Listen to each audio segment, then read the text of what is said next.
یہ تو تصور تھا تعاون کا جو حضرت اقدس محمد مصطفیٰ صلی اللہ علیہ وسلم نے اللہ تعالیٰ کی وحی کے مطابق پیش فرمایا،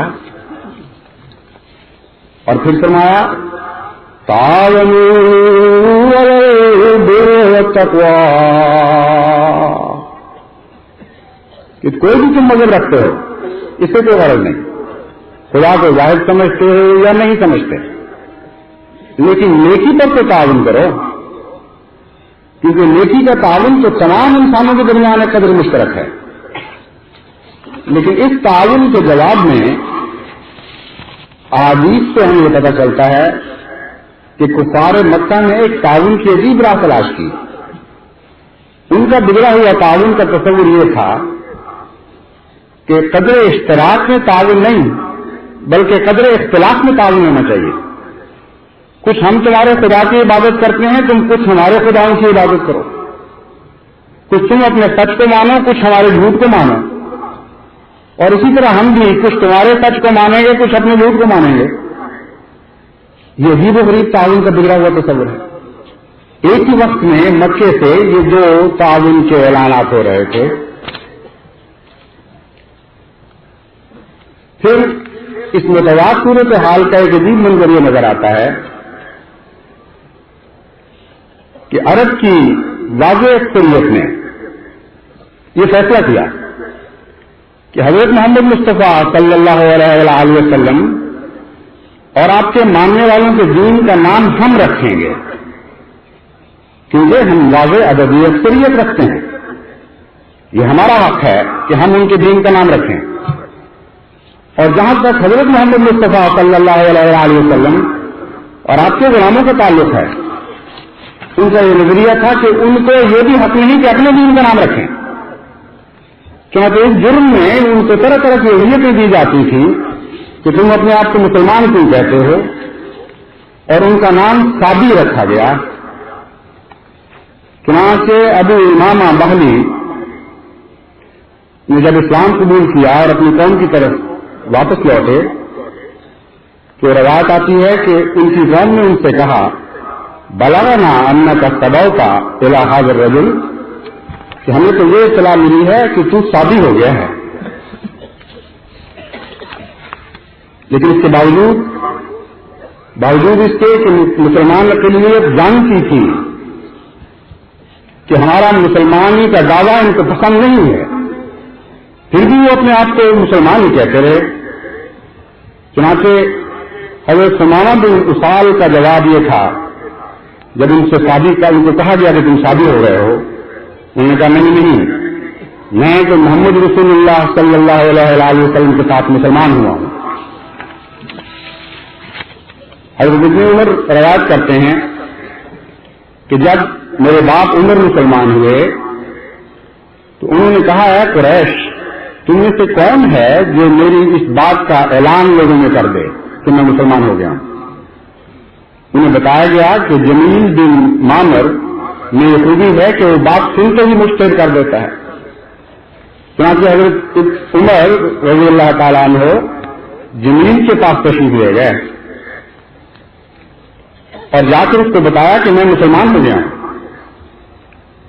اسی وقت وہ اٹھا اور اپنی چادر گھسیٹتے ہوئے چل پڑا اور مسجد حرام کے پاس پہنچ کر قریش کعبہ کے اندر یہ اعلان کیا کہ اے لوگوں، عمر بن الخطاب صابی ہو گیا ہے۔ وہ تمام قریش مکہ جو یہاں بیٹھے ہوئے تھے وہ حضرت عمر پر چل پڑے، اور جس طرح جس کو توفیق ملی اس نے حضرت عمر رضی اللہ تعالیٰ عنہ کو اس جرم کی سزا دینے کی کوشش کی۔ حضرت علی غفاری بیان کرتے ہیں کہ جب میں مسلمان ہوا تو پہلی مرتبہ جب مکے آیا تو اس خوف کے ساتھ کہ کہیں کسی طاقتور آدمی سے میں نے پوچھا کہ وہ مجھے مارے نہ، میں نے اپنی طرف سے ایک کمزور آدمی کو چنا اور اس سے دریافت کیا کہ وہ شخص کہاں ہے جس کو تم صابی کہہ کر پکارتے۔ ابو ذر فرماتے ہیں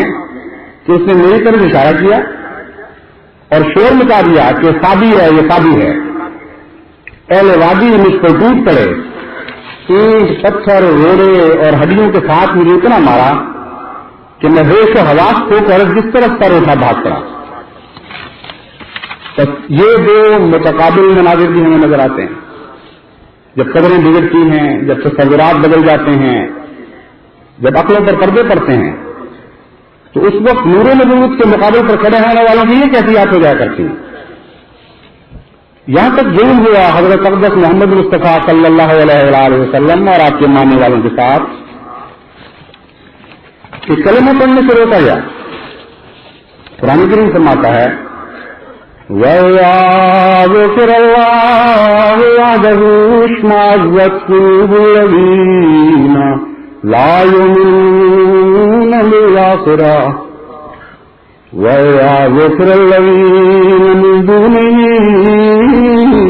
إِذَا هُمْ يَسْتَبْشِرُونَ۔ کہ جب خدا واحد کا ذکر ان کے سامنے کیا جاتا ہے تو وہ جو آخرت پر ایمان نہیں لاتے ان کے دل اس پر مشتعل ہو جاتے ہیں اور وہ نفرت کرنے لگتے ہیں اور اس بات کی اجازت نہیں دیتے کہ خدا واحد کا ذکر کیا جائے۔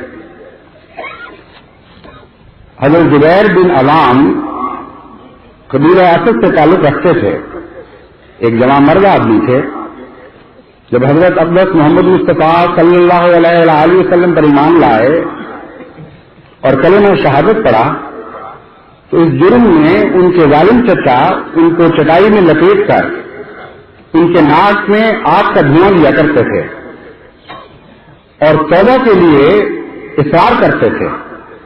لیکن اسی حالت میں چٹائی میں لپٹے لپٹے بے ہوش ہو جایا کرتے مگر کلمے کا انکار نہ کرتے۔ حضرت خباب رضی اللہ تعالیٰ عنہ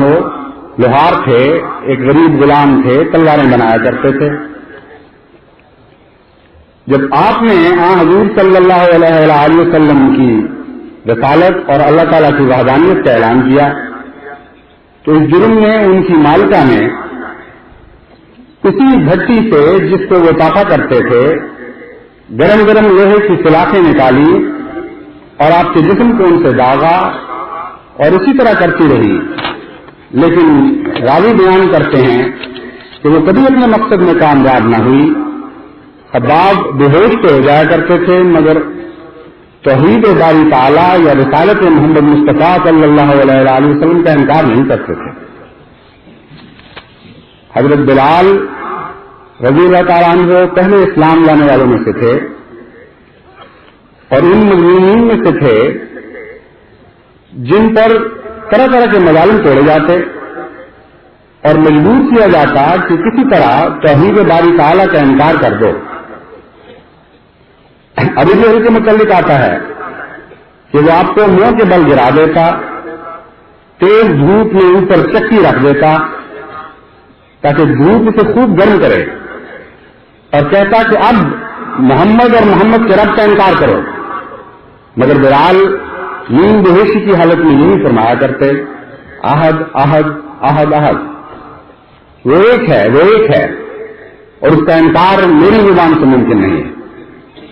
اسی حالت میں آپ بسا اوقات بے ہوش ہو جایا کرتے۔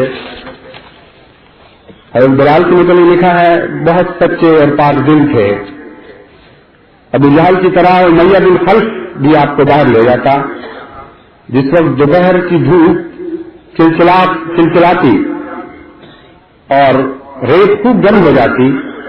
وہ پیٹھ کے بل آپ کو مکے کی سنگریزوں پر لٹا دیتا، پھر کسی کو حکم دیتا کہ بڑا سا پتھر اٹھا کے لاؤ، وہ پتھر آپ کے سینے پہ رکھ دیتا، پھر آپ سے کہتا تو اسی حالت میں رہے گا یہاں تک کہ تو مر جائے یا محمد کا انکار کر دے، مگر آپ اس مصیبت میں بھی یہی کہتے احد احد احد احد، اس سے سوا ان کی زبان سے کوئی اور کلمہ نہ نکلتا۔